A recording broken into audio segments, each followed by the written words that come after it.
Estos niños, que expresan algunas dudas sobre su género, empiezan a recibir Lupron, que es una droga que se usaba previamente para la castración química de agresores sexuales. Estos fenómenos culturales parten exactamente del mismo lugar que el lenguaje inclusivo, la teoría de que el género depende solamente de la identidad subjetiva de cada persona. Hola a todos. Uso la palabra todos porque desde sus orígenes las lenguas latinas han utilizado el lenguaje genérico, que incluye a todas las personas independientemente de su sexo. Hoy en día, la mayoría de hispanohablantes se sienten totalmente incluidos por palabras como todos, ellos o los. Pero hay una pequeña minoría, principalmente en las élites sociales, que cree que este lenguaje debe ser reemplazado por uno más moral, que llaman lenguaje inclusivo. Argumentan que el hecho de que el lenguaje neutral coincida con el masculino lo convierte en una forma de expresión sexista y excluyente que además dificulta la igualdad entre los géneros. Pero ¿cuál es la evidencia de esta afirmación? ¿No es el lenguaje inclusivo más bien el que excluye a más personas?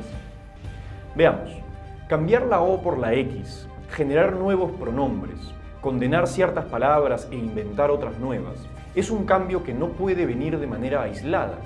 Sabemos que el uso de palabras como todes es parte de un marco ideológico más amplio. Si vamos a cambiar el idioma, al menos reconozcamos qué tipo de ideologías estamos respaldando. Aquí algunos ejemplos. La Universidad de Stanford publica un acta para la eliminación del lenguaje dañino en sus comunicaciones oficiales. En vez de la palabra abuelo, por ejemplo, deberíamos usar la palabra legado, pues abuelo se asocia con el racismo, según Stanford. Otras palabras, como valiente, deberían ser eliminadas por completo, ya que reafirman estereotipos de raza y de género.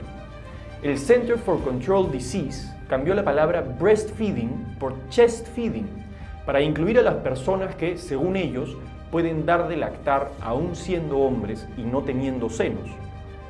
En Canadá, la ley C-16 permite criminalizar a alguien por no usar los pronombres preferidos de la otra persona. En España, la ley trans prevé que los adolescentes de 16 años puedan iniciar su cambio de sexo legal y quirúrgico sin la aprobación de sus padres y sin ningún certificado psicológico o médico. En España también se ha pedido reescribir la Constitución con lenguaje inclusivo. En este mismo país hay ya numerosas personas de sexo masculino en prisiones para mujeres, pues lo único que hay que hacer para cambiarse de género es pedirlo en la municipalidad. Alberto Fernández, el presidente de Argentina, también defiende esta neolengua, diciendo: "Este es un acto político que no tiene nada que ver con la gramática", y agrega: "No es un problema de idioma, es un problema de que todos se sientan interpelados, todes se sientan interpelades". Según videos institucionales de la Clínica de Niños de Boston, los niños pueden saber su identidad de género desde que nacen. Este hospital está rankeado por US News como el segundo mejor hospital de niños en Estados Unidos. También es en este país donde se empieza a hormonar a los niños desde los 8 años con bloqueadores de pubertad. Estos niños, que expresan algunas dudas insistentes sobre su género, empiezan a recibir Lupron, algo gravísimo, ya que es una droga que se usaba previamente para la castración química de agresores sexuales.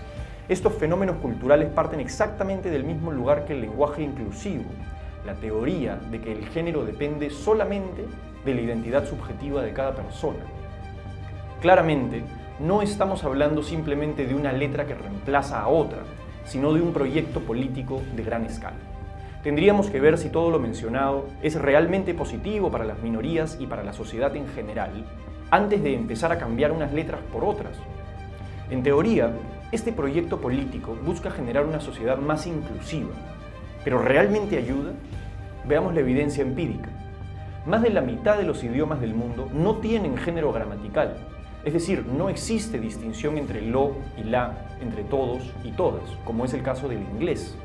Teóricamente, estas sociedades deberían llevarnos una gran ventaja en temas de igualdad de género, ¿verdad? Estamos hablando de sociedades como Turquía, China, Irán, Armenia, Hungría, entre otros. Muchos de estos países realmente patriarcales, no solo en la experiencia de algunas personas, sino en su estructura jurídica y política. Países que, como Irán, oprimen más a las mujeres y a las minorías que cualquier país occidental. Se podrá decir que el lenguaje es solo una de las muchas cosas que deben cambiar, pero preguntémonos, ¿no será entonces mejor enfocarse en cambios que tengan un resultado positivo comprobable?